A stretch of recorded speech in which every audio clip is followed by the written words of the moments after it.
1981 সালের 30 মে ভোর রাতে চট্টগ্রাম সার্কিট হাউসে প্রেসিডেন্ট জিয়াউর রহমানের হত্যাকাণ্ডের পেছনে আসলে কে ছিল? 1 জুন মধ্যরাতে চট্টগ্রাম সেনানিবাসের ভেতরেই বা কিভাবে খুন হলেন জেনারেল মঞ্জুর? এটা কি এক ঢিলে দুই পাখি শিকার? দ্বিতীয় খুনের কাহিনী রাজনৈতিক অভিলাষ, ষড়যন্ত্র ও রক্তপাতের রুদ্ধশ্বাস এক বিবরণ। বাস্তব এই কাহিনী গোয়েন্দা গল্পকেও হার মানায়। মশরুল আলমের লেখা উপন্যাস দ্বিতীয় খুনের কাহিনী, আজ তৃতীয় পর্ব। নেভাল হাউসের নৌসেনারা কিছুক্ষণ পরই ফিরে এসে তাদের বড় কর্তাকে জানালো সার্কিট হাউস বিরান পড়ে আছে, আশেপাশে কোথাও কেউ নেই। নৌবাহিনীর প্রধান 4 জন সশস্ত্র এসকর্ট নিয়ে একটি জিপে চড়ে চললেন সার্কিট হাউসের দিকে। তিনি চললেন নিজের জিপে, তার এসকর্টদের নিয়ে তার আগে আগে চলল একটি পিকআপ ভ্যান। সার্কিট হাউসের প্রধান প্রবেশপথের লোহার গেট খোলা, সেখানে জনমানুষের কোনো চিহ্নমাত্র নেই। নৌসেনাদের পিকআপ ও তার পেছনে নৌপ্রধানের জিপটি সোজা ঢুকে পড়ল সার্কিট হাউসের লনের ভেতরে। একদম বাংলোর প্রধান দরজার পোর্চের সামনে গিয়ে সেটি থামল। পিকআপ থেকে সশস্ত্র এসকর্টরা লাফ দিয়ে নেমে পড়ল।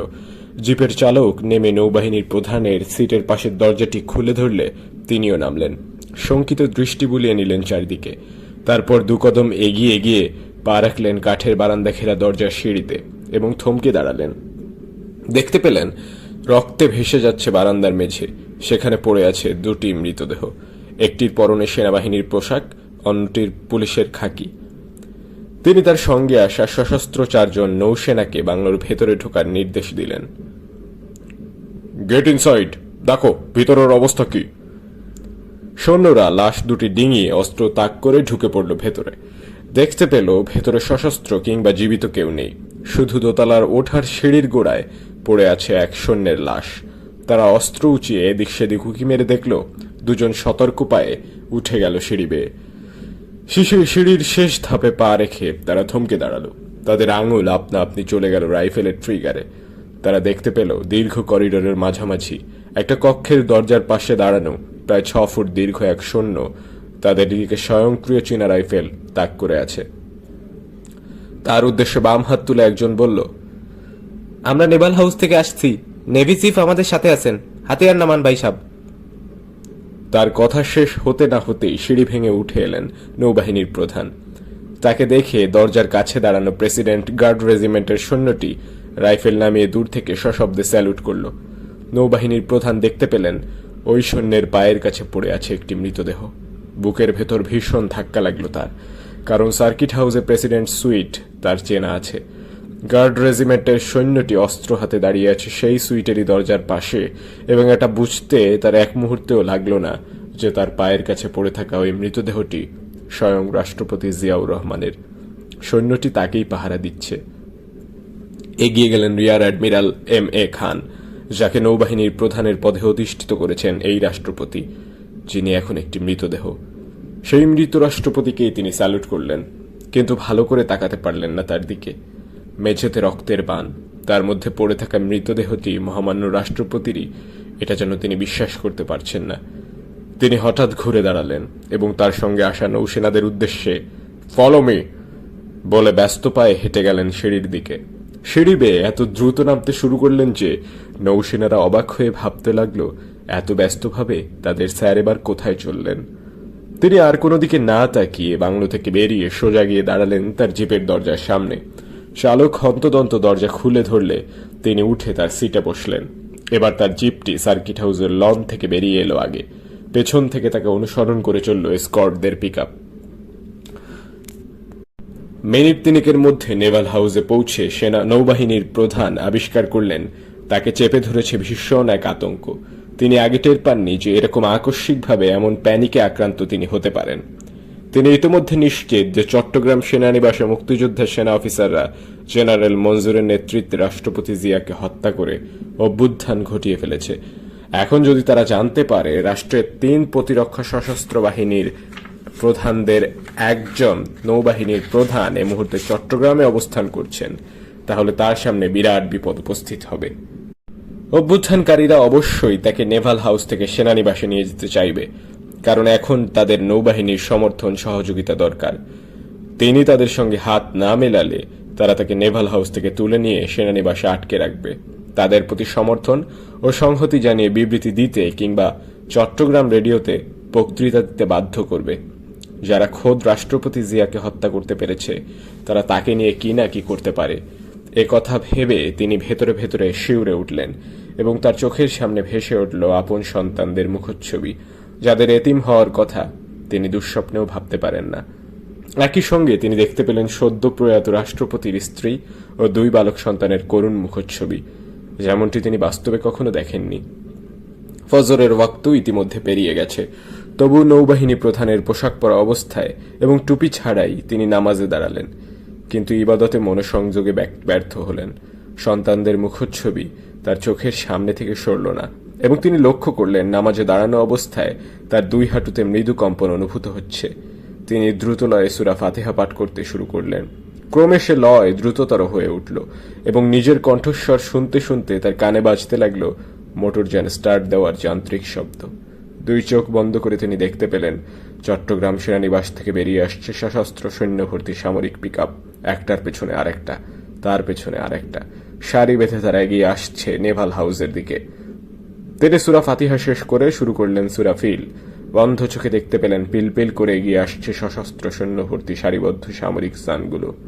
তিনি নামাজ শেষ করে চিটকম মোহামেনকে বললেন, এখানে আর এক মুহূর্ত থাকা চলবে না, আমার ঢাকা যেতে হবে এক্ষুনি, তুমি ব্যবস্থা করো। চিটকম মোহামেন তার স্যারকে নৌবাহিনীর একটি ছোট্ট জাহাজে তুলে দিয়ে নেভাল হাউসে এসে ঘাপটি মেরে রইলেন। তার মনে ভীষণ শঙ্কা, এই বুঝি চট্টগ্রাম সেনানিবাস থেকে সেনাবাহিনীর লোকেরা এসে তাকে তুলে নিয়ে যায়। তার কয়েক মিনিট পর জেলা প্রশাসক জিয়াউদ্দিন চৌধুরী তার ডিসি হিলের সরকারি বাসভবন থেকে নিজে গাড়ি চালিয়ে মাইলখানেক দূরে সার্কিট হাউসের লোহার গেটের সামনে এসে যখন থামলেন, তখন ভোরের আলো পুরোপুরি ফুটে গেছে। অবশ্য তিনি জেগে উঠেছেন অন্ধকার থাকতেই, যখন সার্কিট হাউসের গোলাগুলির শব্দে ডিসি হিলের পাহারাদার পরিচারকরা জেগে উঠেছিল এবং তাদের স্যারকে ডেকে না তুলে থাকতে পারেনি, কারণ তাদের জানা ছিল সার্কিট হাউসে অবস্থান করছেন স্বয়ং রাষ্ট্রপতি জিয়াউর রহমান। সেখানে গোলাগুলি হচ্ছে মানে ভীষণ গুরুতর একটা কিছু ঘটেছে। তাদের উদ্বেগ ভরা ডাকাডাকিতে জেলা প্রশাসক জেগে উঠে চোখ রগড়াতে রগড়াতে ডিসি হিল থেকে সার্কিট হাউসের দিকে তাকিয়েছিলেন। এই প্রত্যাশায় নয় যে কারা গোলাগুলি করছে তা দেখতে পাওয়া যাবে, বরং নিশ্চিত হতে যে গোলাগুলির শব্দ সত্যিই সার্কিট হাউস থেকে আসছে কিনা। তিনি নিশ্চিত হয়েছিলেন, তবু আরও নিশ্চিত হতে এবং আসলে সেখানে কি ঘটছে তা জানার কৌতূহল নিয়ে ফোন করেছিলেন চট্টগ্রাম মেট্রোপলিটন পুলিশের কন্ট্রোল রুমে। সেখানকার লোকেরা তাকে বলে তারাও গোলাগুলির শব্দ শুনতে পাচ্ছে, কিন্তু কি কারণে কারা গোলাগুলি করছে তা সম্পর্কে তাদের কোনো ধারণা নেই। উদ্বেগের কারণ আছে বলে প্রশাসকের মনে হয় না, কিন্তু তার নিজের ভীষণ উদ্বেগ জাগে। তিনি ফোন করেন সার্কিট হাউসে। সেখানে আগের রাতে তিনি রেখে এসেছেন তার অফিসের এক সহকারী প্রোটোকল অফিসারকে। সেই তরুণ ডেপুটি ম্যাজিস্ট্রেটের রাতে সার্কিট হাউসেই থাকার কথা, কিন্তু ওপাশ থেকে কেউ ফোন রিসিভ করে না। তখন তিনি ফোন করেন বিভাগীয় কমিশনার সাইফুদ্দিনের বাসায়। যিনি ঘুমিয়েছিলেন বলে এ বিষয়ে জেলা প্রশাসককে কিছুই জানাতে পারেন না, বরং জেলা প্রশাসকের মুখে বিপদের কথা শুনে নিজেই এলোমেলো হয়ে যান। কানের কাছে টেলিফোনের রিসিভার ধরে তার ধাতস্থ হতে হতে কয়েক মুহূর্ত পেরিয়ে যায়। জেলা প্রশাসক তার দিক থেকে কোনো সাড়া শব্দ না পেয়ে কয়েকবার হ্যালো হ্যালো করে টেলিফোন লাইনে তার উপস্থিত সম্পর্কে নিশ্চিত হওয়ার চেষ্টা করেন।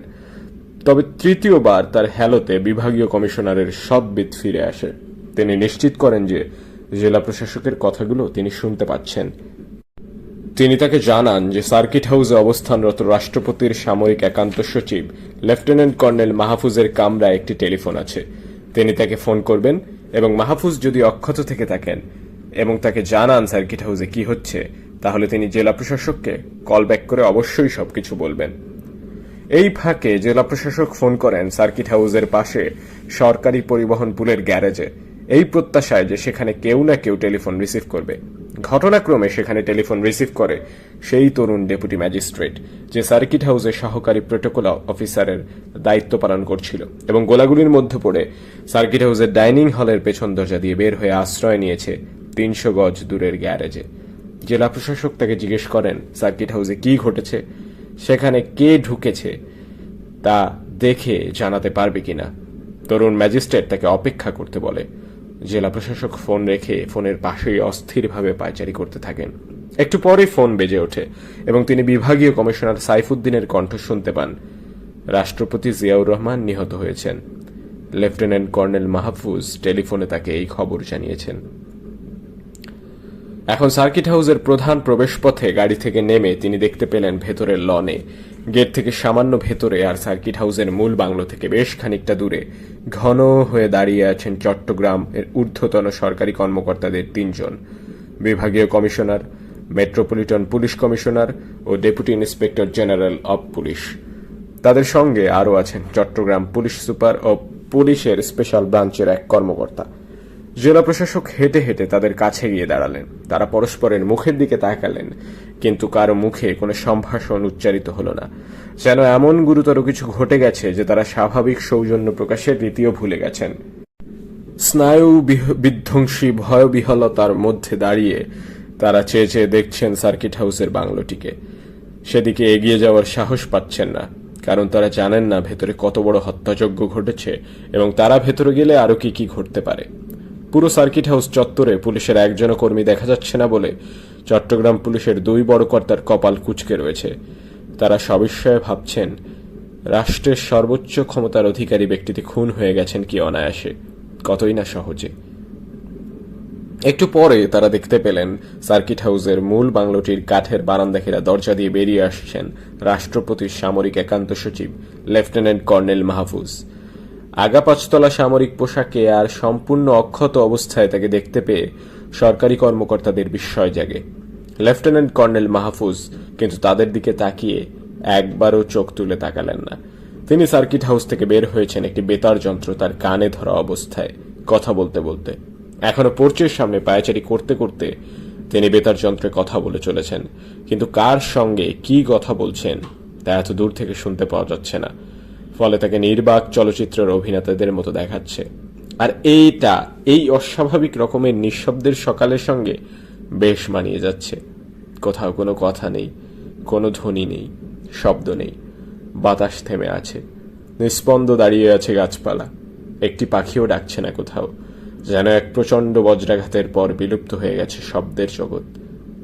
মাহফুজ বেতার যন্ত্রে কথা বলা শেষ করে তাকালেন অপেক্ষমান সরকারি কর্মকর্তাদের দিকে। তারপর হেঁটে এগিয়ে আসতে লাগলেন। কর্মকর্তারাও তার দিকে এগিয়ে যেতে লাগলেন। লনের মাঝামাঝি তারা পরস্পরের মুখোমুখি হলেন এবং থামলেন।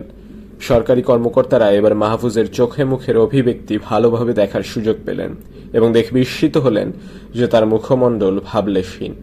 তার মুখ থেকে আঁচ করার উপায় নেই যে সার্কিট হাউসে মৃত্যুর বিভীষিকা ঘটে গেছে। খুন হয়েছেন খোদ রাষ্ট্রপতি, আর তিনি তার সামরিক একান্ত সচিব, এবং হত্যাকাণ্ডের সময় তিনি সার্কিট হাউসের ভেতরেই ছিলেন, রাষ্ট্রপতির স্যুট থেকে মাত্র 1 কামরা পরেই। এইমাত্র কথা হলো আর্মি চিফ জেনারেল এরশাদের সাথে, নির্বিকারভাবে গম্ভীর স্বরে বললেন মাহফুজ। হোম মিনিস্টারের সাথেও কথা হলো। কিন্তু কি কথা হলো তা না বলে তিনি হঠাৎ কৈফিয়ত দেওয়ার সুরে বলে উঠলেন, বাইরে থেকে কিছু আর্ম লোক এসে সার্কিট হাউসের ভেতর ঢুকে প্রেসিডেন্টকে কিল করে চলে গেছে। সবাই চুপচাপ। কি বলবেন কেউ কিছু ভেবে পেলেন না, তবে স্বস্তি বোধ করলেন এটা জেনে যে খুনিরা এখন আর সার্কিট হাউসের ভেতরে নেই। আমি আর্মি চিফ আর হোম মিনিস্টার দুজনকেই বললাম প্রেসিডেন্টের ডেড বডি ঢাকায় নিয়ে যাওয়ার ব্যবস্থা করা দরকার। একটা হেলিকপ্টার পাঠালে ভালো হয়। বডি কোথায়? সবার মনের জিজ্ঞাসা উচ্চারিত হলো বিভাগীয় কমিশনার সাইফুদ্দিনের কণ্ঠে। আমি অলরেডি প্রেসিডেন্ট গার্ড রেজিমেন্ট আর পুলিশকে বলেছি প্রেসিডেন্টের ডেড বডি পাহারা দিতে, বললেন মাহফুজ। কিন্তু তাতে পরিষ্কার হলো না রাষ্ট্রপতির মৃতদেহ এখন কোথায়, কি অবস্থায় আছে। আর্মি চিফ আর হোম মিনিস্টার হেলিকপ্টারে করে ঢাকা আসতেছেন, চিটাগাং আসতেছেন। এনি মোমেন্ট তারা এসে পৌঁছাতে পারেন। লেফটেন্যান্ট কর্নেল মাহফুজের এই কথা শুনে 4 সরকারি কর্মকর্তার মনে একসঙ্গে জেগে উঠল এক অভিন্ন সংশয়। তবে কি এই ঘটনা কেন্দ্র থেকে নিয়ন্ত্রিত কোনো অভ্যুত্থান নয়? তবে কি রাষ্ট্রপতি খুন হওয়ার পর সরকারের পতন ঘটেনি? কিন্তু তা যদি হয়, এ ঘটনা যদি চট্টগ্রামের একান্তই এক স্থানীয় সেনা বিদ্রোহ হয়, তাহলে এই পরিস্থিতিতে সেনাপ্রধান আর স্বরাষ্ট্রমন্ত্রী চট্টগ্রাম আসার কথা কিভাবে ভাবতে পারেন? এখানে এসে তারা কি বিপদে পড়বেন না? নিশ্চয়ই। এই পরিস্থিতিতে তারা চট্টগ্রাম আসতে পারেন না এটা হতে পারে না। এখন বরং তারা ব্যস্ত হয়ে উঠবেন কি করে এখানকার সেনা বিদ্রোহ মোকাবেলা করবেন সেটা নিয়ে। আপনারা কি ভেতরে যেতে চান? জিজ্ঞাসা করেন মাহফুজ। সরকারি কর্মকর্তাদের মনে হয় এ লোকটি বড় অদ্ভুত। তার উদ্ভট কথার কোনো ছিঁড়িছাড় নেই। তারা যে রাস্তার কৌতূহলী আমজনতা নন, বরং সরকারের অত্যন্ত গুরুত্বপূর্ণ দায়িত্বে নিয়োজিত ঊর্ধ্বতন কর্মকর্তা, এবং সেই দায়িত্ববোধের কারণেই যেই সাত সকালে এমন বিপদসংকুল পরিস্থিতিতে তাদের এখানে সশরীরে ছুটে আসতে হয়েছে, এবং তারা এসেছেন বাইরের লনে দাঁড়িয়ে সার্কিট হাউসে বাংলোটার চেহারা শুরুর দিকে ফিরে যাওয়ার জন্য নয়, বরং ভেতরে ঢুকে সবকিছু দেখে শুনে বুঝে নেওয়ার জন্য। এই সাধারণ ব্যাপারটা তার বোঝা উচিত। তার বুদ্ধি হাঁটুতে হলে অবশ্য সেটা তার বোঝার কথা নয়, কিন্তু সম্ভবত তার বুদ্ধি হাঁটুতে নয়। সম্ভবত তিনি চাইছেন না এই সরকারি কর্মকর্তারা সার্কিট হাউসের ভেতরে ঢুকুন। তিনি চাইছেন ভোররাতে সেখানে আসলে কি ঘটেছে, কিভাবে ঘটেছে তা তাদের অজ্ঞাতই থেকে যাক। মেট্রোপলিটন পুলিশ কমিশনার ও deputy inspector general of police মাহফুজকে এবার প্রশ্ন জিজ্ঞাসা শুরু করেন, যেমন হত্যাকারীরা ঠিক কোন সময় সার্কিট হাউসের উপর আক্রমণ শুরু করে, তারা কতজন ছিল, কি ধরনের যানবাহন ও অস্ত্রশস্ত্র নিয়ে এসেছিল ইত্যাদি। বিভাগীয় কমিশনার কর্নেলের কাছে জানতে চান প্রেসিডেন্টের সফর সঙ্গী রাজনৈতিক নেতা নেত্রীদের অবস্থা কি, তারা এখন কে কোথায়। তাদের সল জবাব শুরু হলে জেলা প্রশাসক জিয়াউদ্দিন পুলিশ সুপার ও এসবির অফিসারটিকে সঙ্গে নিয়ে সার্কিট হাউসের ভেতরে ঢোকার জন্য এগিয়ে গেলেন। দরজার সামনে কাঠের বারান্দায় উঠে তারা প্রথম রক্তের দেখা পেলেন। প্রেসিডেন্ট গার্ড রেজিমেন্টের এক সৈনিক আর এক পুলিশ কনস্টেবল উপর হয়ে পড়ে আছে। ভোরের আলোয় তাদের রক্ত অস্বাভাবিক রকমের তাজা দেখাচ্ছে। তাদের ডিঙিয়ে যাওয়ার আগে পুলিশ সুপার একটু থামলেন, চেষ্টা করলেন নিহত পুলিশ কনস্টেবলের মুখটি দেখার, কিন্তু ব্যর্থ হলেন। রক্তে ডুবে আছে মুখটি। ভেতরে অভ্যর্থনা হলের মেঝেতে পড়ে আছে ইট সিমেন্টের ভাঙা টুকরো। রকেটের আঘাতে বাংলোর দরজার উপরের খানিকটা অংশ ভেঙে পড়েছে সেখানে। চারপাশের দেয়াল ও ছাদে অজস্র বুলেটের ক্ষতচিহ্ন। দোতলায় ওঠার সিঁড়ির গোড়ায় পড়ে আছে আরও একটি লাশ, প্রেসিডেন্ট গার্ড রেজিমেন্টের এক সৈনিক। দোতলার করিডোরে একটি কামরার দরজায় গোড়ায় রক্তের বান ডেকেছে। সেখানে পড়ে আছে একটা ছিন্ন ভিন্ন মৃতদেহ। তার মাথার কাছে স্বয়ংক্রিয় চীনা রাইফেল হাতে শটান দাঁড়িয়ে আছে প্রেসিডেন্ট গার্ড রেজিমেন্টের এক সৈনিক। তার চোখ দুটি লাল, নিষ্পলক। সে মেঝের দিকে তাকাচ্ছে না, শূন্য দৃষ্টিতে চেয়ে আছে তার বিপরীত দিকের সাদা দেওয়ালের দিকে। স্যার, এইটা প্রেসিডেন্ট জিয়া। জেলা প্রশাসকের কানের কাছে চাপা স্বরে বললেন এসবি অফিসার। বলার প্রয়োজন ছিল না, কারণ মৃতের পাহারাদারকে দেখেই জেলা প্রশাসক সেটা বুঝে ফেলেছিলেন। কিন্তু এসবি অফিসারটির কথা বলার সঙ্গে সঙ্গেই একটা ঠান্ডা স্রোত নেমে গেল জিয়াউদ্দিন চৌধুরীর শির দ্বারা বেয়ে। ঝপ করে বন্ধ হয়ে এলো তার দুটি চোখ, এবং এক নিমেষেই যেন পুরো একটা দশক চলে এলো তার সামনে। যে সময় জুড়ে তিনি জিয়াউর রহমানকে দেখেছেন, জেনেছেন নানানভাবে, নানান ক্ষেত্রে। তিনি জোর করে চোখ মেললেন। মেঝেতে পড়ে থাকা দেহটি সেই জিয়াকেই খুঁজলেন, কিন্তু এ যেন তার শরীর নয়। মুখমণ্ডলের এক পাশ নেই, স্রেফ উড়ে গেছে। যে পাশটি আছে তাও এমন রক্তমাখা যে চেনা যায় না। ঠোঁটের এক কোণে রূপালী ছোপ ধরা মোচের একটুখানি দেখে শুধু শনাক্ত করা যায় এটা জিয়াউর রহমান, কিন্তু সেদিকে বেশিক্ষণ তাকিয়ে থাকা যায় না। জেলা প্রশাসক বরং তাকান মৃতদেহের মাথার কাছে দাঁড়ানো সৈনিকটির দিকে। মনে মনে ভাবেন, জীবিত প্রেসিডেন্টকে পাহারা দিতে পারোনি তোমরা, এখন তার লাশ পাহারা দিয়ে আর কি লাভ। কিন্তু এই সরকারি কর্মকর্তা এতটা আবেগপ্রবণ নন যে রাষ্ট্রপতির মৃতদেহ পাহারা দেওয়ার গুরুত্ব সত্যিই বুঝবেন না। বরং তিনি ভাবেন এই হত্যাযজ্ঞ যদি বেপরোয়া কিছু সেনা অফিসারের কাজ হয়ে থাকে, তাহলে এই রক্ষা করা কঠিন হয়ে উঠবে। হত্যাকারীরা লাশ নিয়ে যাবে, হত্যা করার পরে কেন নিয়ে যায়নি সেটা ভেবেই বরং তার অবাক লাগে, এবং তিনি ভয় পেতে শুরু করেন। লাশ নেওয়ার জন্য সেনানিবাস থেকে সৈন্যরা যে কোনো মুহূর্তে আবারও এসে পড়তে পারে। চট্টগ্রামে কর্মরত সব বেসামরিক কর্মকর্তার সামনে যে কি বিপদ ঘনিয়ে আসছে, এই কথা ভেবে জেলা প্রশাসকের অস্বস্তি বোধ হয়। ভয় শঙ্কা জাগে তার মনে। রাষ্ট্রপতির জীবনের নিরাপত্তা দেওয়ার কথা ছিল যে বাহিনীর, তারাই তাকে মেরে ফেলেছে। এখন তাদেরই কয়েকজন তার লাশ পাহারা দিচ্ছে। এ পরিস্থিতি হলো কি করে? কোথায় কি ভুল হয়ে গিয়েছিল? করিডোরে পড়ে আছে আরো দুটি লাশ। একটি রাষ্ট্রপতির নিরাপত্তা কর্মকর্তা লেফটেন্যান্ট কর্নেল আহসানের। তিনি পড়ে আছেন উপুড় হয়ে, গুলি লেগেছে তার পিঠে। অন্যটি প্রেসিডেন্ট গার্ড রেজিমেন্টের তরুণ অফিসার ক্যাপ্টেন হাফিজের, গুলি লেগেছে তার বুকে ও পেটে। তিনি পড়ে আছেন চিত হয়ে। তার খোলা চোখ দুটি নিষ্পলক চেয়ে আছে ছাদের দিকে। একটি ঘরের দরজার ফাঁক গলে বেরিয়ে এলো রাষ্ট্রপতির সফর সঙ্গী বিএনপির মহাসচিব ডাক্তার বদরুদ্দোজা চৌধুরীর মুখ। ভয়ে আতঙ্কে নিরক্ত ছায়ের মতো ফ্যাকাশে হয়ে গেছে তার ফর্সা মুখখানা। তিনি ছুটে গিয়ে দাঁড়ালেন জেলা প্রশাসক ও পুলিশ সুপারের পাশে। আতঙ্কিত বিস্ফারিত চোখে তাকালেন রাষ্ট্রপতির কামরার দরজার গোড়ায় রক্তাক্ত কাঠের মেঝেতে পড়ে থাকা লাশটির দিকে। আতঙ্ক, সংশয়, বিস্ময় মিলেমিশে ভীষণ এক বিভ্রান্তি তৈরি হয়ে দুমড়ে মুচড়ে দিয়েছে তাকে।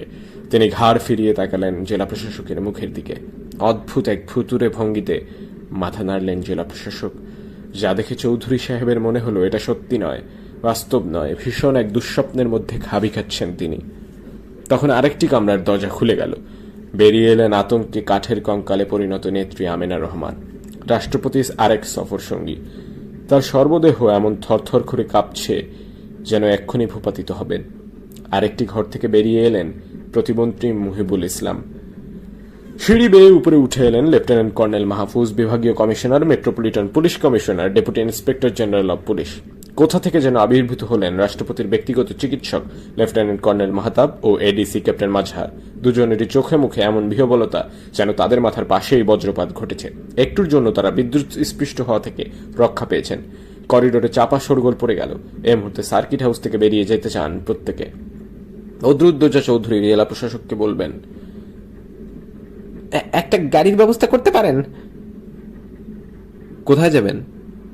আমার যাওয়ার জায়গা আছে। চৌধুরী সাহেবের কণ্ঠে যেন ক্ষোভ ঝরে পড়ল। কিন্তু জেলা প্রশাসক কিংবা বিভাগীয় কমিশনার অথবা পুলিশের দুই ঊর্ধ্বতন কর্মকর্তা কারোই মনে হলো না যে এই ক্ষোভ তাদের প্রতি। কারণ তারা জানেন রাষ্ট্রপতির প্রাণ হরণ করেছে সেই বাহিনীর সদস্যরা, তিনি নিজে যে বাহিনী থেকে এসেছেন। ডিসি সাহেব, আমাদের এখান থেকে বেরিয়ে যাওয়ার ব্যবস্থা করেন। শুকিয়ে কাঠ হয়ে যাওয়ার কণ্ঠে ঢোক গিলতে গিলতে বললেন আমেনা রহমান। আচ্ছা, দেখছি। আসেন, দেখে যান। মাহফুজ সরকারি কর্মকর্তাদের দৃষ্টি আকর্ষণ করে নিজের কামরার দিকে হেঁটে যেতে যেতে বললেন, ওরা কিরকম ডেসপারেটলি গুলি চালিয়েছে দেখেন, দেয়ালগুলি ঝাঁঝরা করে ফেলেছে। আমি প্রাণে বেঁচে গেছি খাটের নিচে ঢুকেছিলাম বলে। দেয়ালে গুলির চিহ্ন দেখতে পেলেন সবাই, কিন্তু মাহফুজের কামরার দরজায় কোনো গুলির চিহ্ন নেই। কোনো কামরার দরজাতেই কোনো গুলির চিহ্ন নেই। শুধু রাষ্ট্রপতি ছাড়া অন্যান্য কামরার প্রত্যেক বাসিন্দা অক্ষত রয়ে গেছেন। রাষ্ট্রপতি নিহত হয়েছেন তার কামরার ভেতরে নয়, দরজার সামনে। দরজাটি এখনো অর্ধেক খোলা রয়েছে, অর্থাৎ তিনি আক্রান্ত হয়েছেন নিজে ঘর থেকে বেরিয়ে আসার পরে। একইভাবে করিডোরে বেরিয়ে এসেছিলেন বলেই নিহত হয়েছেন তার নিরাপত্তা কর্মকর্তা লেফটেন্যান্ট কর্নেল হাসান ও গার্ড রেজিমেন্টের অফিসার ক্যাপ্টেন হাফিজ। যারা ঘর থেকে বেরোননি তারা কেউই কোনো আঘাত পাননি। রাষ্ট্রপতির সফর সঙ্গী রাজনৈতিক নেতা নেত্রীদের জন্য জেলা প্রশাসক গাড়ির ব্যবস্থা করলেন। তারা দ্রুত সার্কিট হাউস ত্যাগ করলেন। আমেনা রহমান ও মহিবুল ইসলামের জন্য অন্য একটি সরকারি গেস্ট হাউসের ব্যবস্থা করা হলো। বদরুদ্দোজা চৌধুরী চলে গেলেন তার নিজের দায়িত্বে, নিজের কোনো পরিচিত জায়গায়। কাউকে বললেন না জায়গাটা কোথায়। তার হিসাবে রাষ্ট্রপতি জিয়াকে হত্যা করা হয়েছে মানে বিএনপি সরকারের পতন ঘটেছে। যারা এই কাজ করেছে তারা বিএনপি নেতাদের পেলে যে তাদেরও হত্যা করবে, এতে বি চৌধুরীর কোনো সন্দেহ নেই। Lieutenant colonel Mahtab, captain Mazhar ও লেফটেন্যান্ট কর্নেল মাহফুজ, রাষ্ট্রপতির সঙ্গে ঢাকা থেকে আসা এই সামরিক কর্মকর্তারাও আর সার্কিট হাউসে থাকতে চান না। রাষ্ট্রপতির লাশ পড়ে আছে করিডোরের মেঝেতে। প্রেসিডেন্ট গার্ড রেজিমেন্টের একজন মাত্র সৈনিক তার পাহারায় রয়েছে, আর সবাই চলে যেতে চাইছে সার্কিট হাউস ছেড়ে। আপনারা চাইলে আমার গেস্ট হাউসে থাকতে পারেন, লেফটেন্যান্ট কর্নেল মাহফুজের দিকে চেয়ে বললেন বিভাগীয় commissioner Saifuddin. Thank you sir, তাই করা হোক তাহলে, ব্যস্তভাবে বললেন মাহফুজ। কিন্তু প্রেসিডেন্টের ডেড বডির কি হবে? সরাসরি মাহফুজকে জিজ্ঞেস করলেন জেলা প্রশাসক। আর ডেড বডি নেওয়ার জন্য ঢাকা থেকে আপনাদের হেলিকপ্টার কখন আসবে? এসে পড়বে, লেটস মুভ নাও। অবিলম্বে সার্কিট হাউস ত্যাগ করার জন্য আরও ব্যস্ত হয়ে পড়লেন সদ্য নিহত রাষ্ট্রপতির সামরিক একান্ত সচিব, যিনি 6 মাস ধরে তার ছায়াসঙ্গী ছিলেন। তার শশব্যস্ততা দেখে অবাক মানলেন জেলা প্রশাসক জিয়াউদ্দিন। কিছুক্ষণ আগেই যে লোকটি বললেন ঢাকা থেকে সেনাপ্রধান ও স্বরাষ্ট্রমন্ত্রী যে কোনো সময় হেলিকপ্টার করে এসে সার্কিট হাউসে নামতে পারেন, তিনিই কিনা এই অকুস্থল ত্যাগ করার জন্য এমন অধৈর্য হয়ে উঠেছেন। মাহফুজকে তার জিজ্ঞাসা করতে ইচ্ছা হলো সেনাপ্রধান ও স্বরাষ্ট্রমন্ত্রী সত্যি আসছেন কিনা। এলে তো সার্কিট হাউস থেকে কারো চলে যাওয়া উচিত হবে না, কিন্তু তিনি কিছু আর বললেন না। তার এও মনে হতে লাগলো যত শিগগিরই অভিশপ্ত বাড়িটা থেকে বের হয়ে যাওয়া যায় ততই মঙ্গল, কেননা রাষ্ট্রপতির লাশ নিতে সেনানিবাস থেকে বিদ্রোহীরা আবার ফিরে এলে তাদেরও প্রাণ হারাতে পারে। নিহত রাষ্ট্রপতির দেহ কজন সিপাহী কনস্টেবলের জিম্মায় ফেলে রেখে সার্কিট হাউস থেকে বেরিয়ে পড়লেন সামরিক বাহিনী, পুলিশ ও বেসামরিক প্রশাসনের ঊর্ধ্বতন কর্মকর্তারা। জেলা প্রশাসক জিয়াউদ্দিন চৌধুরীর বুকের ভেতরে এক ধরনের অস্বস্তিকর পীড়ন বোধ হতে লাগলো। তার মনে হলো তাদের এই হাতে প্রাণ নিয়ে প্রস্থানের মধ্যে এক ধরনের পলায়নপরতা আছে, যা মানুষকে অসহায়ত্বের নিম্নতম স্তরে নামিয়ে নিয়ে যায়, তাকে পর্যবেসিত করে দায়িত্ব কর্তব্যের বোধ বিবর্জিত স্রেফ ব্যক্তিগত নিরাপত্তা অন্বেষী মানবেতর প্রাণীতে। এক লেফটেন্যান্ট কর্নেলের হাতের স্বয়ংক্রিয় চীনা স্টেনগান থেকে 28টি বুলেট বেরিয়ে যাওয়ার সঙ্গে সঙ্গে চট্টগ্রাম সার্কিট হাউস যেন আবারও একবার ভীতশুদ্ধ দুলে ওঠে এবং অস্ত্রধারী বিদ্রোহী যুবকেরা প্রবেশ করে এক অজানা ভুতুরে জগতে, যেখানে নিজ নিজ পঞ্চ ইন্দ্রিয়ের ওপর তাদের আস্থা হারিয়ে যায়। বুলেট ঝাঁঝরাদের দেহটি দোতলার করিডোরে আছড়ে পড়ে, সেটিকে তারা আর চিনতে পারে না বলে তাদের মনে হয়। আবার একই সঙ্গে তারা ভাবে যে এরকম মনে হওয়া উদ্ভট, কারণ ওটা যে রাষ্ট্রপতি জিয়াউর রহমানের মৃতদেহ তা নিয়ে সন্দেহের বিন্দুমাত্র অবকাশ থাকার কথা নয়। কিন্তু দৃশ্যটাকে তাদের অবিশ্বাস্য অধিক বলে মনে হয় যখন তারা দেখতে পায় সার্কিট হাউসের দোতলার করিডোরের আলো ঘোলাটে ও হলুদ হয়ে গেছে। রাষ্ট্রপতির পাঞ্জাবি পাজামা যে সাদা ছিল বলে তাদের মনে পড়ে, এখন তা কি বর্ণ ধারণ করেছে তারা তা নির্ণয় করতে পারে না। গোলাগুলি থেমে যাওয়ার পরও তাদের মাথার ভেতর গোলাগুলি শব্দের অনুরণন চলতে থাকে এবং তারা বুঝতে পারে না এরপর তাদের করণীয় কি। তারা বুঝতে পারে না কিংবা তাদের মনে পড়ে না তাদের দুই সঙ্গী লেফটেন্যান্ট কর্নেল শাহ ফজলে হোসেন ও ক্যাপ্টেন জামিল কিভাবে কখন গুলিবিদ্ধ হয়েছেন, কে তাদের গুলি করেছে, কিংবা তাদের নিজেদের মধ্যেই গোলাগুলি হয়েছিল কিনা। তাদের মনে পড়ে হত্যার উদ্দেশ্যে গুলি চালানোর কথা ছিল না, তাই যখন তারা গুলি করতে সার্কিট হাউসের চত্বরে প্রবেশ করে তখন তাদের অস্ত্রগুলোর নল ছিল আকাশমুখী, অর্থাৎ তারা ফাঁকা গুলি করতে করতে সার্কিট হাউসে ঢুকে পড়েছিল বলে তাদের মনে পড়ে। কিন্তু তারপর কারা কখন কেন রক্তপাত শুরু করেছিল এবং একবার তা শুরু হয়ে গেলে কে কাকে লক্ষ্য করে গুলি চালিয়েছিল, এসবের কিছুই তারা আর ভালো করে ঠাউর করতে পারে না। তাদের কাছে সবচেয়ে অবিশ্বাস্য উদ্ভট মনে হয় যে রাষ্ট্রপতি জিয়াউর রহমান এখন মৃত, এমনকি যে তাকে হত্যা করেছে সে নিজেও যেন বিশ্বাস করতে পারে না কাজটি সেই করে ফেলেছে। তারপর তারা যখন আহত দুই সঙ্গীকে নিয়ে সার্কিট হাউস থেকে উদ্ধার বেরিয়ে আসে তখন লক্ষ্য করে না যে রাষ্ট্রপতির লাশ সেখানেই ফেলে রেখে যাচ্ছে। সেনানিবাসে ফিরে যাওয়ার ঘণ্টা তিনেক পরে রাষ্ট্রপতির হত্যাকারী লেফটেন্যান্ট কর্নেলটি হঠাৎ ওই লাশের কথা মনে পড়বে এবং হঠাৎ সবই পাওয়ার মতো সে অনুভব করবে যে জিয়াউর রহমানকে কোথাও কবরস্থ করা হলে তিনি জাতীয় বীরে পরিণত হবে এবং তার কবরটি হয়ে উঠবে শহীদ জিয়ার মাজার, যা সে কোনোভাবেই হতে দিতে চায় না।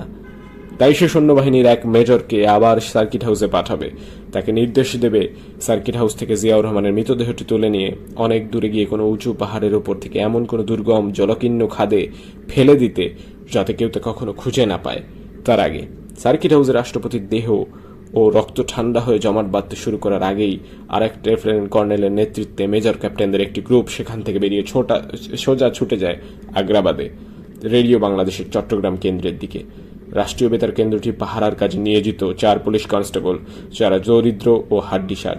চাকরির শুরুর প্রশিক্ষণ পর্বের পরে আর কোনোদিন যাদের অস্ত্র চালনার প্রয়োজন পড়েনি, যারা ছোট ছোট টুলে বসে ঝিমাচ্ছিল আর হাই তুলছিল, জীবনে প্রথমবার চোখের একদম সম্মুখে সামরিক পোশাক পরা যুদ্ধংদেহী সশস্ত্র ব্যক্তিদের দেখতে পেয়ে তাদের ঝিমানি ছুটে যায় এবং হাতের 303 রাইফেলগুলো খসে পড়ে। তারা মাথার উপর হাত তুলে দাঁড়ায়, তাদের হাঁটুগুলো থরথর করে কাঁপতে আরম্ভ করে এবং আতঙ্কিত বিস্ফোরিত চোখে মিলিটারি দেখতে পেয়ে তারা সংজ্ঞাহীন দশার কাছাকাছি পৌঁছে যায়। সামরিক বাহিনীর সদস্যরা মেঝেতে পড়ে থাকা জবরজং 303 রাইফেলগুলো পায়ে ঠেলে এক কোণে জড়ো করে এবং সন্ত্রস্ত কম্পমান 4 পুলিশ কনস্টেবলকে গবাদি পশুর মতো ঠেলতে নিয়ে জড়ো করে আর এক কোণে। পুলিশ কনস্টেবলদের হাত পাগুলো অসাড় হয়ে আসে, তারা গাদাগাদি করে মেঝেতে বসে হাত পা ছেড়ে দেয়। লেফটেন্যান্ট কর্নেল ও মেজর ক্যাপ্টেনরা ভেতরে প্রবেশ করে কাউকে দেখতে পায় না, ফলে একজন হাঁক ছেড়ে ওঠে, এই এখানে কে আছে? ছোট্ট একটি কক্ষ থেকে সিগারেট ঠোঁটে বেরিয়ে আসে হালকা পাতলা মধ্যবয়সী এক লোক। সামরিক পোশাকে সশস্ত্র ব্যক্তিদের দেখে তার চোখ দুটি ভাঁটার মতো জ্বলে ওঠে। জ্বলন্ত সিগারেটটি খসে পড়ে তার ঠোঁট থেকে, মুখটা হাও হয়ে যায় এবং খোলা মুখ দিয়ে বেরিয়ে এসে হেঁচকে ওঠার মতো একটা শব্দ, আর ওই শব্দের ধাক্কায় সে যেন এক কদম পিছিয়ে যায়। পরক্ষণেই সে একটা ঢোক গিলে আবার এক কদম এগিয়ে এসে মেঝেতে পড়ে থাকা আধপোড়া জ্বলন্ত সিগারেটটি ডান পায়ের নিচে পিষতে শুরু করে। মাথা নিচে নামিয়ে পায়ের তলায় সিগারেট পিষতে পিষতে তার মনে পড়ে যায় 6 বছর আগে এমনই এক ভোরের কথা, যখন সে কর্তব্যরত ছিল রেডিও বাংলাদেশের ঢাকা কেন্দ্রে। সেদিনও এমনই সামরিক পোশাক পরা অস্ত্রধারী লোকেরা প্রবেশ করেছিল কেন্দ্রীয় রেডিও স্টেশনে, সবাইকে হুকুম দিয়েছিল মাথার উপর হাত তুলে দাঁড়াতে। তারা তা করতে বাধ্য হয়েছিল, আর একটু পরেই তাদের হুকুমে বাধ্য হয়েছিল হাত নামাতে। সেই ভোরে সামরিক অস্ত্রধারীদের সঙ্গে ছিল বেসামরিক পোশাকধারী কয়েকজন। তাদের হাতে অস্ত্র ছিল এবং তাদের মনে পড়ে বেসামরিক পোশাকে যে যুবক অ্যানাউন্সমেন্ট বুথে মাইক্রোফোনের সামনে বলেছিল সে তার হাতের পিস্তলটি বুথের টেবিলের সামনে রেখে বুক ফুলিয়ে ঘোষণা করেছিল, আমি মেজর ডালিম বলছি, স্বৈরাচারী শেখ মুজিবকে হত্যা করা হয়েছে। এখানে আর সব লোকজন কোথায়? সশস্ত্র আগন্তুকদের একজন দরাজ কণ্ঠে গমগম করে বেজে উঠলে আগ্রাবাদ রেডিও স্টেশনের অন্যতম সিনিয়র টেকনিশিয়ান মধ্যবয়সী লোকটি 6 বছর আগের ভোর থেকে ফিরে আসে বর্তমান মুহূর্তে। সে কিছু বলার চেষ্টা করে, কিন্তু তার শুকিয়ে যাওয়া জিভ মোটা ও ভারী হয়ে আঠালো গহ্বরে লটর পটর করে। জি, ডিউটিতে তো আমি শিফট। তার কথা শেষ হয় না। আগন্তুকেরা বিরক্ত ও প্রগল্ভ হয়ে ওঠে। তাদের একজন কথার পিঠে আছড়ে পড়ে আরেকজনের কথা। এখন রেডিওতে কি চলতেছে? আপনি কি হোয়াটস ইউর রেসপন্সিবিলিটি হিয়ার? শোনেন, এখন একটা অ্যানাউন্সমেন্ট যাবে, ভেরি ইম্পর্টেন্ট অ্যানাউন্সমেন্ট। স্যার, আগে রেকর্ড করবেন না একদম ডাইরেক্ট লাইভ? না না, বক্তব্য সাজায় নিয়ে আগে কাগজে লিখতে হবে। রিটেন স্পিচটা স্যার মাইক্রোফোনের সামনে জাস্ট রিডিং পড়ে যাবে। তোমরা সবাই একসাথে কথা বলা শুরু করলে কেন? দল নেতা লেফটেন্যান্ট কর্নেলের কণ্ঠে ধমকের সুর, কপালে ভাঁজের আন্দোলন, দুটি ভুরু কুচকে দুটি আকাশমুখী তীর। ফলে তার অধস্তন সঙ্গীরা চুপ মেরে যায় এবং সে মধ্যবয়স্ক লোকটিকে ইংরেজি ভাষায় কাগজ ও কলম আনার নির্দেশ দেয়।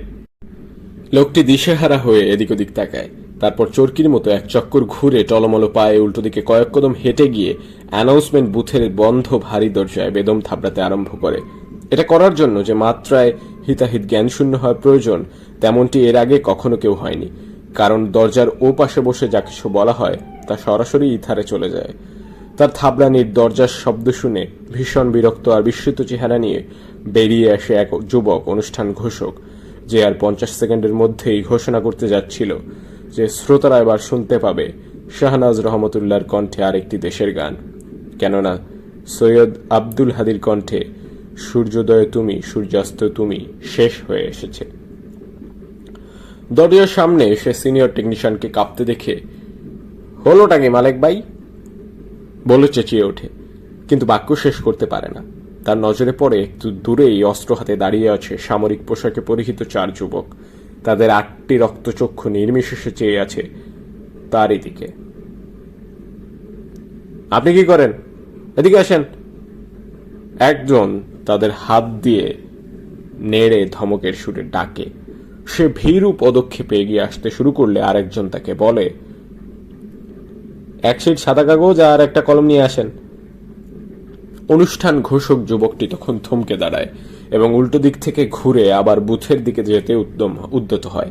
এ সময় দলনেতা লেফটেন্যান্ট কর্নেল গটগট করে হেঁটে তাকে অতিক্রম করে বুথের ভেতর গিয়ে দাঁড়ায়।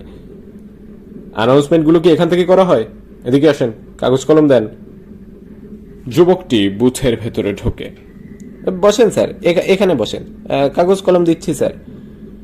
লেফটেন্যান্ট কর্নেল মাইক্রোফোনের সামনে বসে। যুবকটি তার সামনে ফুলস্কেপ সাইজের সাদা কাগজ ও একটি কলম রেখে পাশে দাঁড়িয়ে থাকে, নাভির নিচে জোর হাত বেঁধে নামাজে দাঁড়ানোর ভঙ্গিতে। লেফটেন্যান্ট কর্নেল কলমের খাপ খুলে লিখতে শুরু করে, প্রিয় দেশবাসী। কিন্তু তারপর সে আর কোনো কথা খুঁজে পায় না। কলম কামড়াতে কামড়াতে আরম্ভ করে। এর মধ্যে সৈয়দ আব্দুল হাদি সূর্যোদয় তুমি সূর্যাস্ত তুমি গাওয়া শেষ করে থেমে গেছেন এবং তারপর কোনো ঘোষণা ছাড়াই বাজতে শুরু করেছে শাহনাজ রহমতুল্লাহর কণ্ঠে, প্রথম বাংলাদেশ আমার শেষ বাংলাদেশ, জীবন বাংলাদেশ আমার মরণ বাংলাদেশ। কলম কামড়াতে কামড়াতে বিরক্ত হয়ে ওঠে লেফটেন্যান্ট কর্নেল। মুখ থেকে কলম সরিয়ে ধমক দিয়ে ওঠে, এই গান বন্ধ করো। কোনটা বাজাবো স্যার? কাঁপতে কাঁপতে বলে যুবক অনুষ্ঠান ঘোষক। আমি তার কি জানি বলে আবার ধমক দেয় লেফটেন্যান্ট কর্নেল। তারপর বলে, স্বাধীন বাংলা বেতার কেন্দ্রের গান নাই? সরি স্যার, ওইসব রেকর্ড তো এখন আর নাই স্যার। নাই কেন? দেশের গান মানে কি এখন শুধু প্রথম বাংলাদেশ? একবার যেতে দেনা আছে স্যার, শাহনাজ রহমতুল্লাহরই গাওয়া, বাজাবো? না, দরকার নাই দেশের গানের। খুরশিদ আলমের চুমকি চলেছে, বাজাও। শাহনাজ রহমতুল্লাহকে মাঝপথে থামিয়ে দিয়ে খুরশিদ আলম গেয়ে উঠলেন, চুমকি চলেছে একা পথে, সঙ্গী হলে দোষ কি তাতে। লেফটেন্যান্ট কর্নেল কাগজের বুকে প্রিয় দেশবাসীর পর লিখলেন, জিয়াউর রহমানের দুর্নীতিবাজ সরকারকে উৎখাত করা হয়েছে। তার আগে ঢাকা সেনানিবাসের 6 স্বতন্ত্র বিমান বিধ্বংসী আর্টিলারি ব্রিগেডের কমান্ডার ব্রিগেডিয়ার জেনারেল মঞ্জুর রশিদ খানের ঘুম ছুটে গেল তার মাথার পাশে বেডসাইড টুলে টেলিফোন বেজে ওঠার শব্দে। তিনি হাত বাড়িয়ে রিসিভার তুলতে গিয়ে দেখলেন টেলিফোন সেটের পাশেই ছোট্ট টেবিল ঘড়ি থেকে সকাল 5:22। রিসিভার কানে ধরতেই তিনি শুনতে পেলেন তার ব্রিগেডের অধীন চট্টগ্রাম রেজিমেন্টের অধিনায়ক লেফটেন্যান্ট কর্নেল মনিরুজ্জামানের ভাঙা ভাঙা কণ্ঠস্বর। স্যার, আসসালামু আলাইকুম, মনির বলছি স্যার, চিটাগাং থেকে। মনির, এত সকালে কি ব্যাপার? স্যার, এইমাত্র আমাকে ফোন করেছিলেন চিটাগাংয়ের জিওসি জেনারেল মঞ্জুর স্যার। উনি বললেন রাতে বিশেষ কিছু ঘটনা ঘটেছে, এই নিয়ে নাকি সকাল 8টায় ডিভি হেডকোয়ার্টারে মিটিং ডেকেছেন, আমাকেও নাকি সেই মিটিংয়ে উপস্থিত থাকতে হবে। বিশেষ ঘটনা মানে? এখনো ঠিক বুঝে উঠতে পারছি না স্যার। জেনারেল মঞ্জুর আমাকে বললেন অ্যান্টি এয়ারক্রাফট গান সহ আমার রেজিমেন্টের একটা ব্যাটারি চিটাগাং এয়ারপোর্টে মোতায়েন করতে হবে, আর একটা মোতায়েন করতে হবে পতেঙ্গায় নদীর মুখে। উনি বলেছেন এসব আমাকে করতে হবে ইমিডিয়েটলি। কেন, কি হয়েছে? বুঝতে পারছি না স্যার, মনে হচ্ছে বড় একটা কিছু ঘটতে যাচ্ছে। মানে, প্রেসিডেন্ট তো চিটাগাংয়ে, ওখানে কিছু হয়নি তো? স্যার, সেটা এখনো জানি না। জিওসি আরো বললেন আমাকে চিটাগাং এয়ারপোর্টে সব ধরনের বিমান ওঠানামা বন্ধ করে দিতে হবে, কর্ণফুলীর নদী দিয়ে নৌ চলাচলও বন্ধ রাখতে হবে। শোনো মনির, আমার ভয় হচ্ছে খারাপ কিছু একটা ঘটতে যাচ্ছে, কিংবা হয়তো অলরেডি ঘটে গেছে। আমি এখন যা বলবো মন দিয়ে শোনো। সবকিছুর উপর ডিসিপ্লিন। চট্টগ্রাম জিওসির কোনো এখতিয়ার নাই তোমাকে এইসব অর্ডার করার। তোমার ব্রিগেড কমান্ডার আমি ছাড়া আর কারো এই ধরনের অর্ডার ক্যারি আউট করার বাধ্যবাধকতা নাই তোমার। Okay, you must obey my order. Yes, only my order. শুনতে পাচ্ছ? ইয়েস স্যার, শুনছি স্যার। আমি তোমাকে নির্দেশ দিচ্ছি, get your regiment stand to immediately. Yes sir. আর তোমার রেজিমেন্টের প্রত্যেক সদস্য যেন ফুল কন্ট্রোলে থাকে, সেটাও তোমাকে নিশ্চিত করতে হবে। Right sir. এর মধ্যে বিশেষ কোনো কিছু ঘটলে সেটা তুমি ইমিডিয়েটলি আমাকে জানাবে, কোনো রকম হেজিটেট করবে না। Right sir. Remember again Munir, it seems we are entering into a very critical crisis. Maybe we are already in that crisis. মনে রেখো, তোমার রেজিমেন্ট সরাসরি আমার কমান্ডের অন্তর্ভুক্ত, আর আমার ব্রিগেড সরাসরি আর্মি চিফের কমান্ডের আওতায়। এই চেইন অফ কমান্ড তোমাকে অতি অবশ্যই মেনে চলতে হবে। Get your regiment stand to and wait for my further order. Right sir. তোমার আর কিছু বলার আছে? স্যার, আমি কি জিওসির ডাকা মিটিংয়ে যাব? যাবে, কিন্তু তার অর্ডার তোমাকে ক্যারি আউট করতে হবে এমন কোনো বাধ্যবাধকতা নাই। Be tactical with him for time being. Right sir. কি হলো না হলো সবকিছু ইমিডিয়েটলি আমাকে জানাবে, আমি তোমার ফোনের অপেক্ষায় থাকবো। Right sir. All right, take care, bye for now. আসসালামু আলাইকুম স্যার। টেলিফোন রেখে অশুভ আশঙ্কায় কেঁপে উঠল ব্রিগেডিয়ার মঞ্জুর রশিদ খানের বুক। তার মনে পড়ল লেফটেন্যান্ট কর্নেল মনিরুজ্জামান একটি পদোন্নতির পরীক্ষার জন্য ঢাকা এসেছিল এবং আগের দিন সন্ধ্যা পর্যন্ত সে ঢাকায় ছিল। পরদিন সকালে সে তার সঙ্গে একান্তে দেখা করে কিছু উদ্বেগের কথা জানিয়েছিল। মনির তাকে বলেছিল চট্টগ্রাম সেনানিবাসে পরিবেশ অস্বাভাবিক, সেখানে নানা রকমের কানাঘুষা চলছে। চট্টগ্রাম অঞ্চলে অন্যান্য সেনানিবাস থেকে মুক্তিযোদ্ধা সেনা অফিসাররা চট্টগ্রাম সেনানিবাসে খুব ঘন ঘন যাওয়া আসা করছে। তাদের গতিবিধি মুনিরের কাছে খুব সন্দেহজনক মনে হচ্ছে। গোয়েন্দা সংস্থার লোকজন চট্টগ্রাম সেনানিবাসের উপর বিশেষ নজর রাখার চেষ্টা করেছিল, কিন্তু চট্টগ্রামের জিওসি মঞ্জুর গোয়েন্দা সংস্থার অফিসারদের তার ঢাকার সেনানিবাসে ঢোকা নিষিদ্ধ করে দিয়েছেন বলে মুনির জানতে পেরেছে।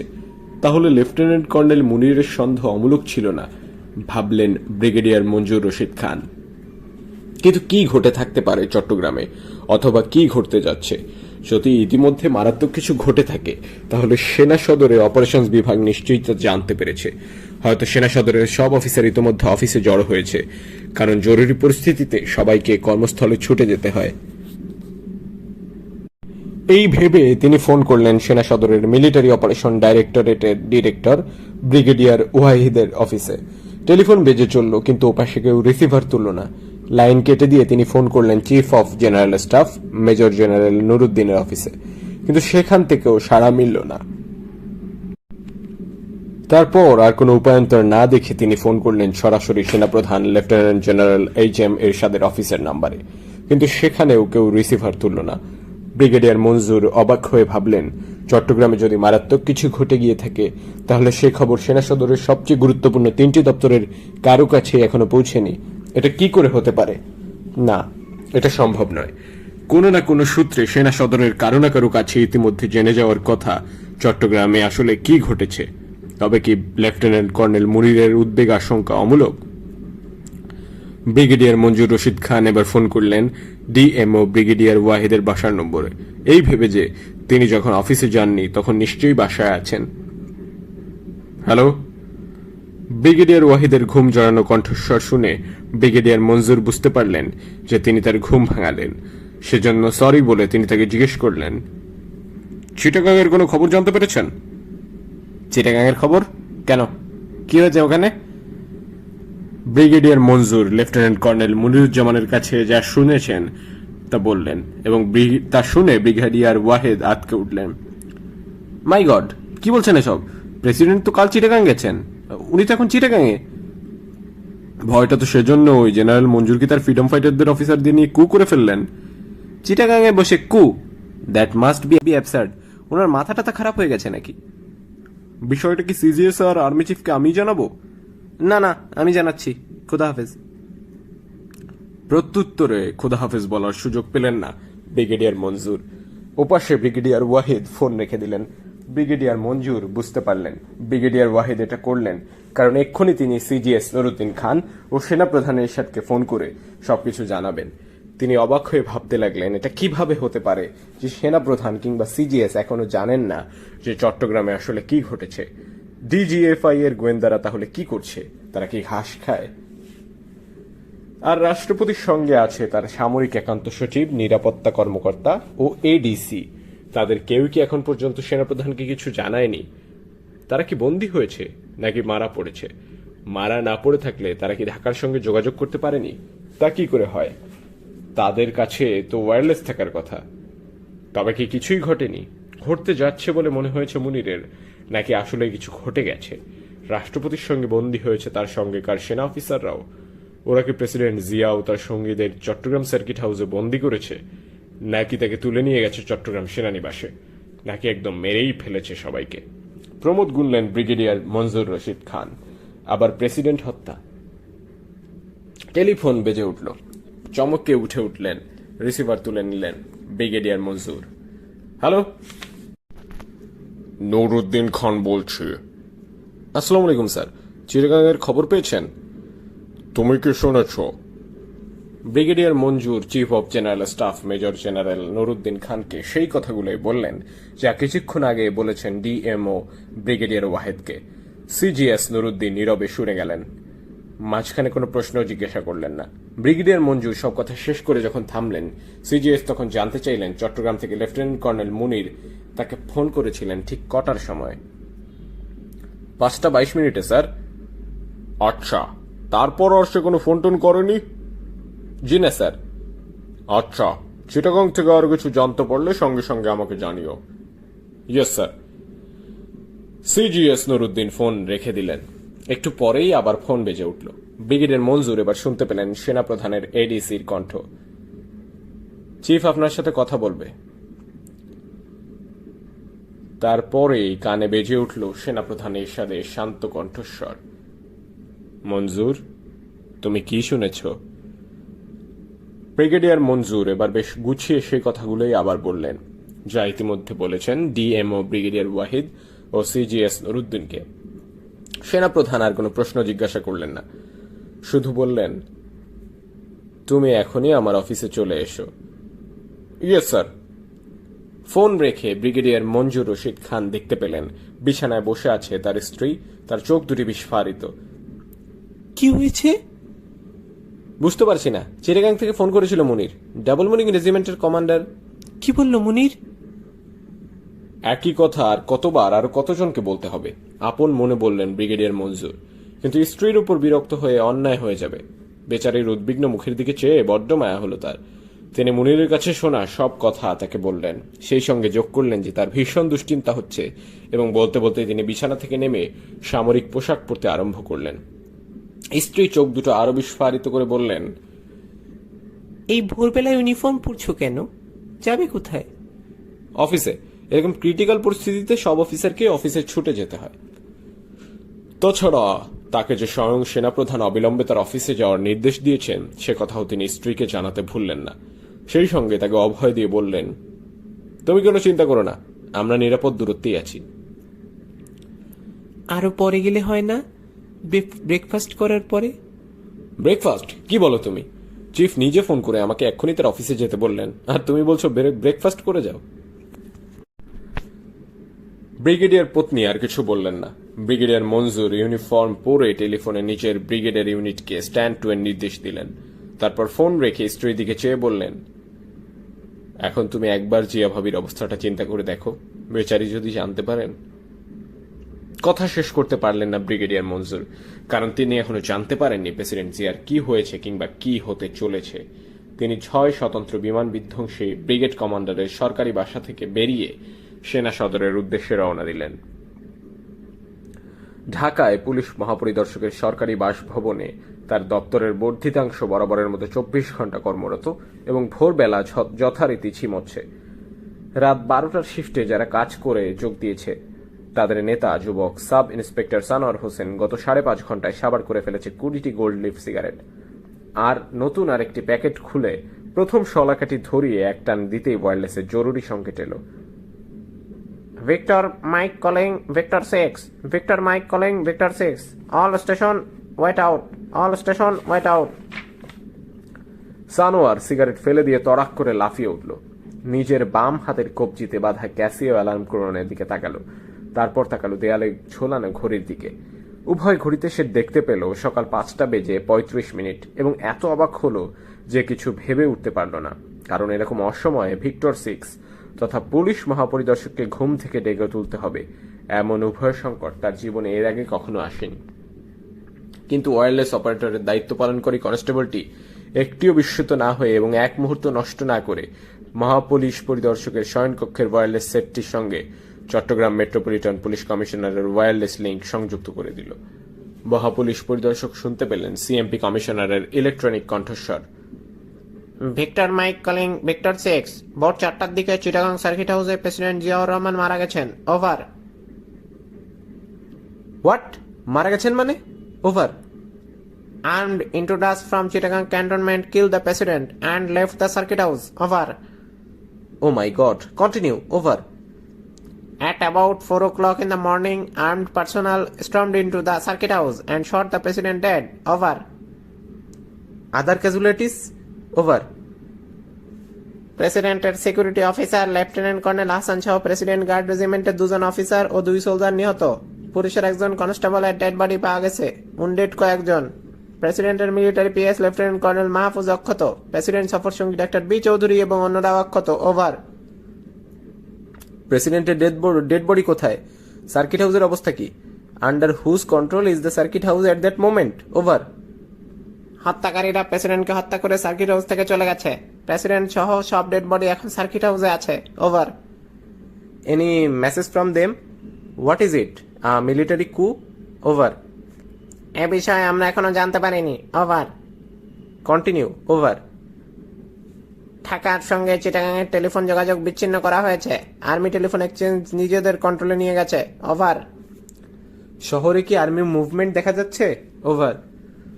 এখনো সেরকম খবর পাওয়া যায়নি, over. Okay, keep in touch, over, over. সালাম আলাইকুম স্যার, ওভার, ওভার। ওয়্যারলেস সেটটি রেখে মহাপুলিশ পরিদর্শক ঘড়ির দিকে তাকালেন। সকাল 5:40 তিনি ফোন করলেন সরাসরি স্বরাষ্ট্রমন্ত্রীর শয়নকক্ষের ভিআইপি টেলিফোন নম্বরে। একটু পর শুনতে পেলেন স্বরাষ্ট্রমন্ত্রী এস এম মোস্তাফিজুর রহমানের ঘুমজড়িত ভারী কণ্ঠস্বর। হ্যালো। আসসালামু আলাইকুম স্যার, কিবরিয়া বলছি। কি ব্যাপার আইজি সাহেব, এত সকালে? Anything wrong? Sorry sir, but there is a bad news. Honourable president has been assassinated. কি বললেন? Yes sir, early this morning in Chittagong circuit house. Oh my God! Once again, another president assassinated. But by whom? Some armed individuals from Chittagong cantonment. আবার সেই army, এসবের কি শেষ নেই? মহাপুলিশ পরিদর্শক জানেন মন্ত্রীর এ দুটি প্রশ্ন তাকে লক্ষ্য করে উচ্চারিত নয় এবং এসবের উত্তর তাকে দিতে হবে না, বরং জিজ্ঞাসা করলেন এরপর কি হবে। Sir, what's going to happen with the government? Honorable Vice President is sick. And very old. So, what's going to happen? Emergency? Martial law? No, we shouldn't allow anything like that. But it is possible to resist if the army takes over. I don't think army would try to do that. Sir, you know the ambitious army chief. IG সাহেব, আগ বাড়িয়ে এখন এত কিছু ভাবছেন কেন? কেন ভাবছেন না এত বড় একটা ঘটনা কি করে ঘটতে পারলো? সার্কিট হাউসে কি কোনো সিকিউরিটি ছিল না? Police tried their best. তাদের একজন নিহত হয়েছে, কতজন যে উইন্ডেড হয়েছে কে জানে। But you know sir, the intruders must have been heavily armed with more sophisticated weapons. Even the president guard regiment could not resist them. 303 rifle দিয়ে আমরা পুলিশ ক্যান্টনমেন্ট থেকে আসা আর্মিকে কিভাবে রেজিস্ট করব? But where did our national security intelligence do? Why did they fail? মন্ত্রীর এই প্রশ্নে হকচকিয়ে গেলেন মহাপুলিশ পরিদর্শক। সত্যিই তো, জাতীয় নিরাপত্তা গোয়েন্দা সংস্থার লোকেরা কি কাজ করে? তবে প্রশ্নটির উত্তর খুঁজতে পাওয়ার আগেই তার মনে এরকম আরো প্রশ্নের উদয় হলো। যাবতীয় গোয়েন্দাগিরিতে ওস্তাদ সামরিক গোয়েন্দা সংস্থা ডিজিএফআই এর লোকরাই বা কি করছে?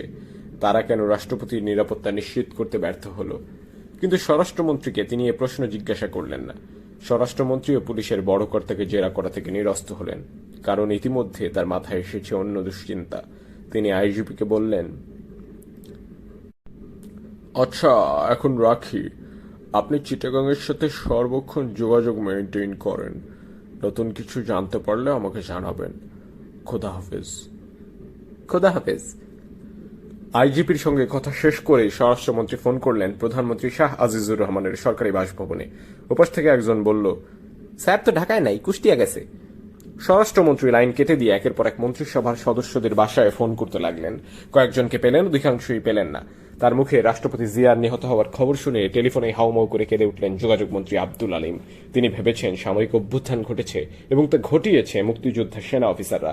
তার এই ভীতিজনিত কান্নার বিশেষ কারণ তিনি মনে করেছেন ৭৫ আগস্টে সপরিবারে মুজিব হত্যা, নভেম্বরে কারাগারে বন্দী 4 জাতীয় নেতার হত্যাকাণ্ড, তারপর খালেদ মোশাররফ ও তার সঙ্গী সাথীদের হত্যা। এই সমস্ত বিপ্লব ও সংহতির পাল্টা জবাব দিতে জেনারেল মঞ্জুর ও তার সঙ্গী সাথী মুক্তিযোদ্ধা অফিসাররা একজোট হয়ে হত্যা করল রাষ্ট্রপতি জিয়াকে, যে জিয়া তার মতো সুপরিচিত রাজাকারদের মন্ত্রী প্রধানমন্ত্রী বানিয়েছেন। রাজাকারদের পুনর্বাসন কর্তার যদি এই পরিণতি হয়, তাহলে এবার রাজাকারদের কি হবে? কে তাদের রক্ষা করবে? এই ভেবে আব্দুল আলিমের হৃৎকম্প শুরু হলো।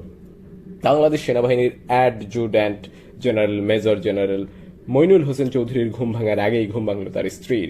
তাদের শিয়রের পাশে বেডসাইড তুলে রাখা টেলিফোনে ঝনঝন আওয়াজে বিরক্ত হলেন জেনারেল পত্নী। সাত সকালে কে ফোন করে? এই শুনছো, টেলিফোন বাজছে। জেগে উঠলেন জেনারেল মঈন। টেলিফোনের রিসিভার তুলে কানে ধরতেই শুনতে পেলেন সিজিএস মেজর জেনারেল নুরুদ্দিন খানের কণ্ঠস্বর। তাড়াতাড়ি সেনা সদরে চলে আসেন। President Zia has been assassinated in Chittagong circuit house. সর্বনাশ! নিজের অজান্তেই বলে ফেললেন মঈন। কিভাবে? কখন? অফিসে আসেন, সব জানতে পারবেন। নুরুদ্দিন টেলিফোন রেখে দিলেন। মঈন অবাক হয়ে আপন মনে বললেন, কি আশ্চর্য, মেজর জেনারেল মঞ্জুর এটা ঘটাতে পারলেন? না, তার মন সায় দিল না। তিনি মঞ্জুরকে বহু বছর ধরে জানেন, সেই মঞ্জুর এমন অবিমৃষ্যকারী হতে পারেন না। সেনাপ্রধান হওয়ার আকাঙ্ক্ষা তার ছিল বটে, এবং তার পক্ষে এবং এরকম আকাঙ্ক্ষাই সঙ্গত, কারণ তার মতো যোগ্যতা সম্পন্ন অফিসার সেনাবাহিনীতে আর কেউ নেই। তাকে বাদ দিয়ে এরশাদ সেনাপ্রধান করায় তিনি জিয়ার উপর ভীষণ ক্ষুব্ধ হয়েছেন, এটাও সত্য। কিন্তু সেজন্য তিনি এতটা হঠকারী সিদ্ধান্ত নিতে পারেন না, এটা অসম্ভব। চট্টগ্রামে রাষ্ট্রপতিকে হত্যা করে অভ্যুত্থান ঘটানোর মতো কুইজাটিক অ্যাডভেঞ্চারে নামার লোক মেজর জেনারেল মঞ্জুর নন। মঈন ভাবলেন, নিশ্চয়ই হত্যাকাণ্ডটি ঘটেছে অন্য কোনোভাবে। হয়তো মঞ্জুরের অজান্তেই তার কোনো অধস্তন কয়েকজন অফিসার এটা ঘটিয়েছে। জিয়ার প্রতি ভীষণ ক্ষুব্ধ মুক্তিযোদ্ধা সেনা অফিসারদের তো অভাব নেই চট্টগ্রাম সেনানিবাসে। সেনাপ্রধান এরশাদের প্ররোচনায় জিয়া প্রায় সব মুক্তিযোদ্ধা অফিসারকে দেশের বিভিন্ন এলাকায় বদলি করে ঢাকা থেকে বিতাড়িত করেছেন। সবচেয়ে বেশি সংখ্যক মুক্তিযোদ্ধা অফিসারকে বদলি করা হয়েছে চট্টগ্রাম বিভাগে, কারণ সেখানে কষ্ট, মশা, ম্যালেরিয়া আর শান্তি বাহিনীর উপদ্রব। তাহলে শেষ পর্যন্ত অবস্থাটা এই দাঁড়ালো যে এরশাদের প্ররোচনায় জিয়া তার ভবিষ্যৎ হন্তারকদের সমবেত করেছিলেন একটি বিশেষ অঞ্চলে। পরিহাস বোধ হল মঈনের।